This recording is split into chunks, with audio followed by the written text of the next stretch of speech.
Hi there everyone, GuardianE here with another live reaction and first impression video for Fire Emblem Heroes. And we've got the trailer pulled up here for the next Mythic Hero to drop into the game this Friday. Haven't looked at the thumbnail, haven't looked at the title, so I don't know who the reveal is. We're going to watch it together for the first time raw, just to get that experience. And then, of course, watch through it again after that to evaluate the unit and the banner as a whole. So, let us get into it. Oh god, that's so loud. Alright, let's get into it. Wait for that HUD to leave. Bam. Alright. Who you got for us? New Mythic Hero joins the battle. Mythic Heroes join the battle. Wait, what? Wait, what? Oh, Demon King. Look at that design. God dang. Okay, so we got Ravager, Bonfire, Nightmare, Beast Follow-Up 3, 80 for Save 3. Man. Honestly, he looks like a Yu-Gi-Oh card. This it's like Fomortiis. Oh my god, that punch? Bam. Alright, so they said heroes. So really, we are getting two. So, huh. So he's going to be a colorless tome unit, Brilliant Starlight, Gift of Magic, Guard 4. I see, I see. I was actually just the other day thinking about like what they would do for a Guard 4, or have some sort of beast slot that has a guard effect and like additional effects built in. So that is quite interesting. Huh. Fascinating. So we are going to be getting two Mythic Heroes. Kind of, I mean, not like it's unprecedented, but I think it's kind of unprecedented for like non-original Fire Emblem Heroes characters. Like, what we've gotten, like, pairs for, like, original Fire Emblem Heroes characters when it's story-driven. But I don't think we have for you know, existing classic heroes. Okay. Well, starting on the 26th, and, you know, well, so it'll be this Thursday into Friday. Until the 9th of February. So like I said, part of me was kind of expecting a Fire Emblem Engage type of a character included here, even if it were to encroach on spoiler territory. We're not kind of strangers of that when it came to Three Houses and its debut within Fire Emblem Heroes. But obviously not the case. Actually, I will just plug right now that I started streaming Fire Emblem Engage on Twitch today. So if anybody is interested in catching any of that, or just kind of hanging out, you know, check out my channel on Twitch on GuardianE. Maybe I'll stream on YouTube. I don't know. I'm not like big on streaming or anything, but I figured this was, you know, a big enough event to kind of test out the Elgato and stuff. So yeah, let me know in the comments below if anybody out there would even be interested in sort of a regular streaming schedule for that. But anyway, not to get sidetracked, here we have Formortiis and Gotoh on this banner instead. So colorless is going to be stacked this go around, and yeah, so they're both debuting on the same color. All right, well, hey, I wasn't really honestly guessing anything in particular. Let's rewind and take a closer look at the characters, huh? So we have Fomortiis, who is a colorless beast armored unit, and beast indeed. He's huge, absolutely huge, giant fists, huge fangs, enormous wings, the lighting, the ethereal effects. He's rocking that end game energy for sure. So he's got Ravager, 14 might, has a killer slaying effect. At start of combat, if the unit's HP is at least 25%, inflict special cooldown charge -1 per attack on foe, and attack defense -6 on foe during combat. Only highest value applied, does not stack. That, of course, is with respect to the special cooldown -1. And also, if unit is transformed, grant special cooldown charge +1 per attack to unit during combat. Alright. If unit's HP is greater than or equal to 25% at start of combat and foe initiates combat, Reduces damage from foes' follow-up attack by 80% during combat. Alright. For standard weapons, follow-up attack means the second strike. For weapons, for brave weapons, it means the third and fourth strikes. And at start of combat, if a unit is adjacent to only beast or dragon allies, will transform.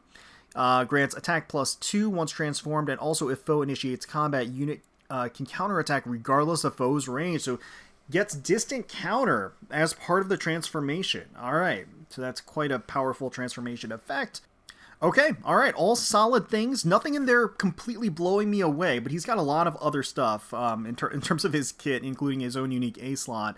But again, it's chock full of good stuff. You got a debuff, you got killer slaying effect, you've got guard effect on the enemy, whereas you've got a blade effect on Fomortiis. You've got the damage reduction of 80% on the follow-up attack, which is very, very significant.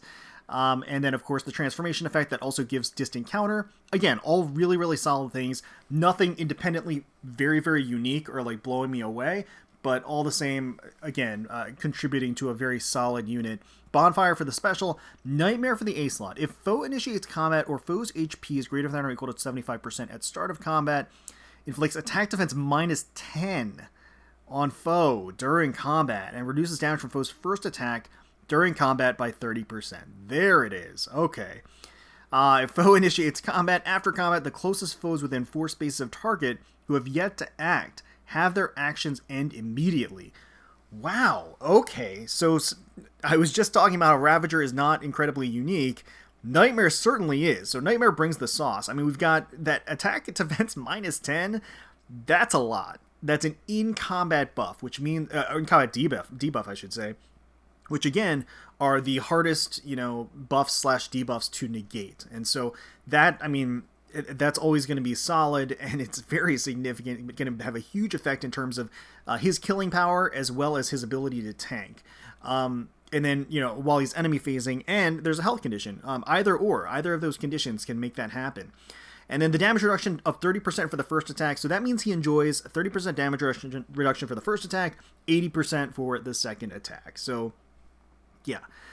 Not to worry, he's going to be incredibly tanky right out of the gate. And then if foe initiates combat, if the closest foes within 4 spaces that have not yet attacked, the actions end immediately. I personally love the implication of that element of the skill, because I'm just like thinking conceptually on the battlefield.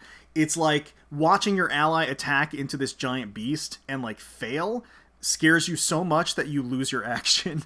It kind of feels like that's what the effect is. Or like, it dawns on you that this is a nightmare. Whatever it might be. I like the lore, I like the flavor of this particular skill.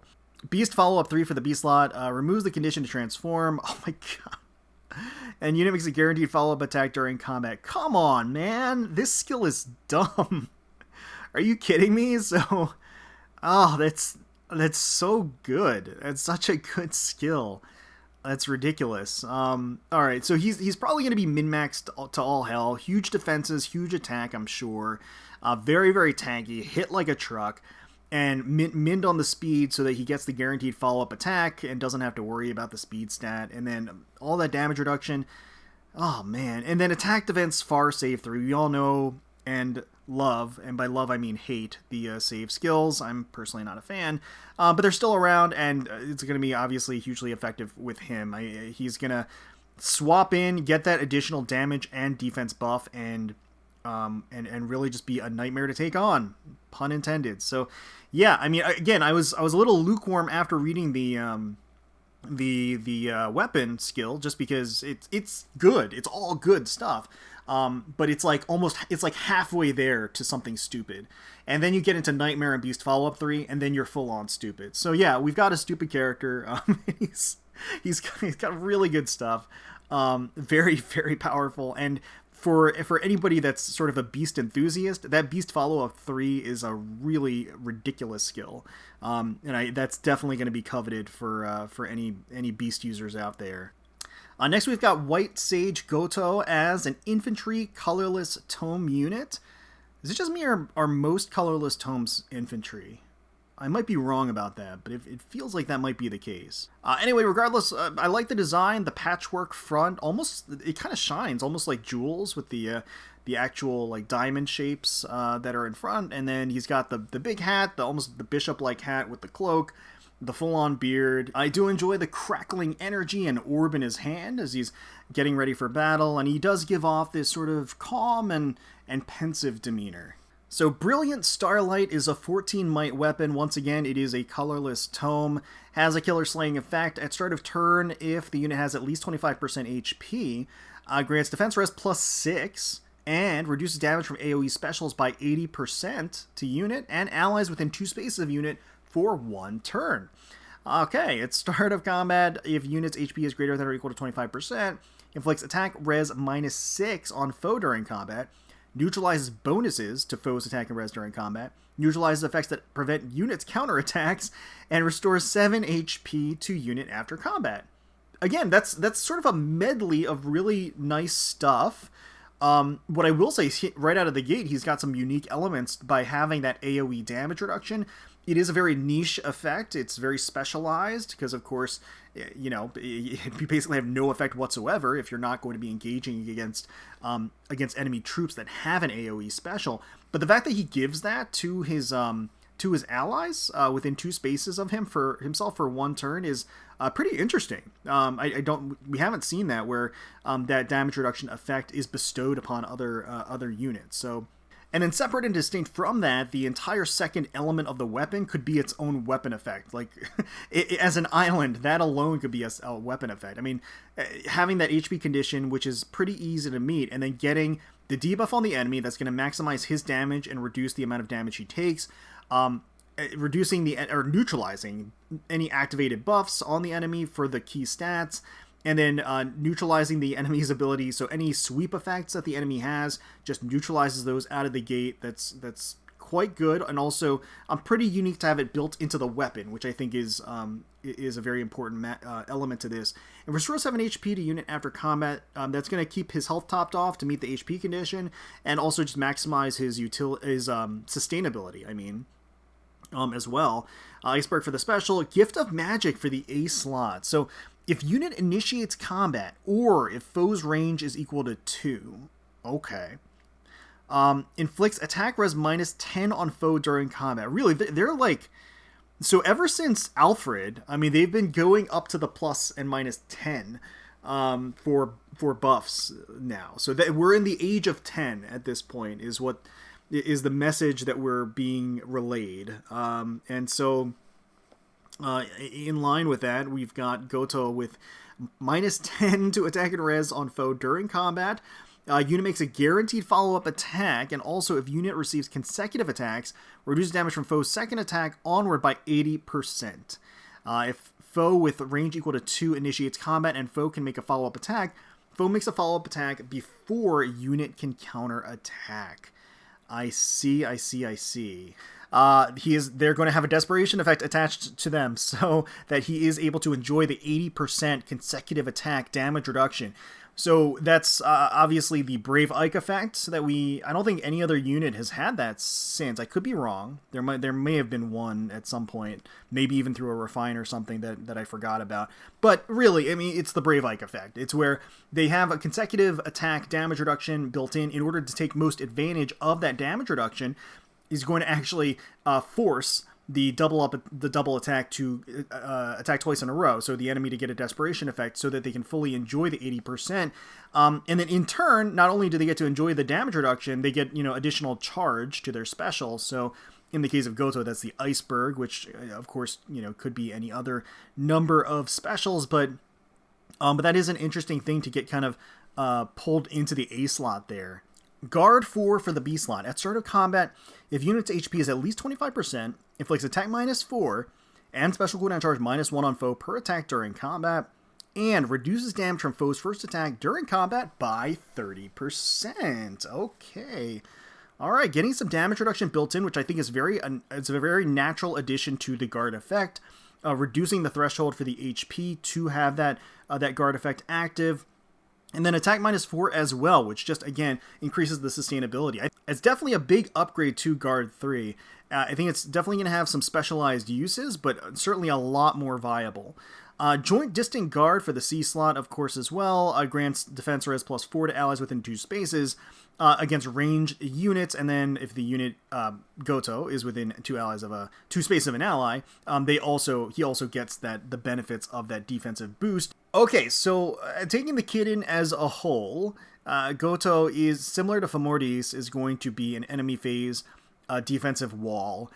The first attack, he's going to enjoy 30% damage reduction straight up, 80% damage reduction from any potential AoE specials even before combat, but in combat, the first hit is a 30% damage reduction, and then 80% damage reduction for every attack thereafter. That's huge. That adds so much to the sustain. He's probably going to have pretty huge defense and res, at least res, and then, he gets defense and res boosts all across with his weapon, with the Joint Distant Guard. He gets the -4 attack with Guard 4, and then in addition to the -10 attack with Gift of Magic. So you're talking about a lot of sustain here with the HP gain after combat as well. Just a lot of really annoying things to deal with in terms of taking out this unit. All right, so let's take another look at the unit. So legendary Edelgard, that's legendary Dimitri, right? I'm pretty sure. Freya, we got Reagan here. Okay, Ulyr. Okay, we got Ascended Hilda. We got Rearmed Leaf, right? Yes, that is Rearmed Leaf. I'm not an idiot today. Well, I am probably an idiot. I probably missed something earlier in the trailer. I'm always wrong about something. And these raw reactions, like reading through these giant walls of text, I do make mistakes. I'm sorry. But anyway, I am not mistaking this time. This is Rearmed Leaf. So this is, if I'm not mistaken, which again is a big ask, I think this is the first time we're seeing a Rearmed Hero appear on a Mythic banner. So so we have some confirmation, I guess, that Rearmed Heroes are going to be appearing on these banners in a limited fashion, but they will be appearing on these banners. Monica, okay. Arvel, okay. So Arvel is going to be the other colorless unit on the banner. Okay, Veronica as well. Oh, all right. That's not bad. That is not bad. So let's evaluate kind of the banner as a whole, right? So you've got Fomortiis, you've got Gotoh, you've got Arvel, who has that sort of rainbow, sort of rainbow effectiveness, so to speak, built in, which is very unique effect. She's pretty new, and pretty darn powerful. So colorless is, it's stacked. Even if you're not interested in the characters themselves, they all have very, very desirable fodder. So there's a lot to love about colorless, and it's going to be hard to top on this banner. All right, so let's take a look at red next. So we've got Veronica. All right, so we've got Reagan, and we've got Rearmed Leaf. So interesting. So Rearmed Leaf, obviously not a mythic or legendary hero, but limited all the same. They're in a new class of hero that still has sort of limited status and adds value to this. Reagan, everybody has, but additional merges of heroes is never a bad thing. And Reagan is quite good. Veronica is obviously rock solid. That's a good color. It really is. That's up there. I would say not necessarily superseding the colorless in terms of overall value, but very close. You've got blue next, which has Ulyr, which has Dimitri, and you have Monica. I think Monica brings down the color a little bit just from being in the regular pool. And Ulyr is not the newest legendary or mythic hero in the game. She's still quite good. Make no mistake, she's still quite good, as is Dimitri. But I would say that red and colorless still come out a little bit stronger than the blue showing here. So for green, we have legendary Edelgard, we have Freya, and we have Ascended Hilda. Strong showing from green. Strong showing across the board, to be perfectly frank. And I think that green is probably on par with blue. It might be tied in terms of overall value, if not potentially edging out just a little bit because of Hilda's Ascended status and granting that. But Ascended Hilda is in the regular summon pool. So, there is that. Again, Monica and Hilda here are the ones that you can just get randomly off focus, or have them appear on a focus banner in the future, whereas you're not the case with Leaf. So I would say that colorless certainly is the strongest showing here. Red is very, very close, And then beneath that, I would put blue and red kind of on par with each other. So once again, starting on the 26th of January and going for approximately 2 weeks now, we have double Mythic Heroes, Fomortiis and Gotoh. Again, colorless is stacked all across the board. It's a very, very strong showing. And again, you have the rare opportunity of getting 2 new Mythic Heroes off of a single color this go around. So there's a lot of value to be had here for sure. You know, for me personally, I would actually really like to get Gotoh for the Guard 4. I'm not like in a rush to get Guard 4, and I'm sure it's going to be available on other units in the future that I could potentially go in for. But at least for the time being, I mean, that's kind of tempting me here because I kind of want to play around with that and Ninja Camilla. If I feel like there's kind of a potential play there, so I kind of want to do that. But not to get too sidetracked, that I may end up doing that. I may end up going in to see if I can get Gotoh or even Spark for Gotoh. I'm not entirely sure. We'll just kind of see how that pans out. But let me know. Let me know in the comments below if you're excited for this banner. If you called this banner, for one thing. I don't know if anybody called this particular banner. I mean, I could be totally wrong about that, but let me know if you called it. Let me know if you're excited. Let me know if you're summoning. Best of luck to you if you are. Hopefully you all enjoyed the video. If you did, please feel free to leave us a like, comment, and subscribe to the channel for more Fire Emblem Heroes content. We thank you all so much for watching, for taking time out of your day to spend with us. We really do appreciate it. And until next time, let's protect those skies.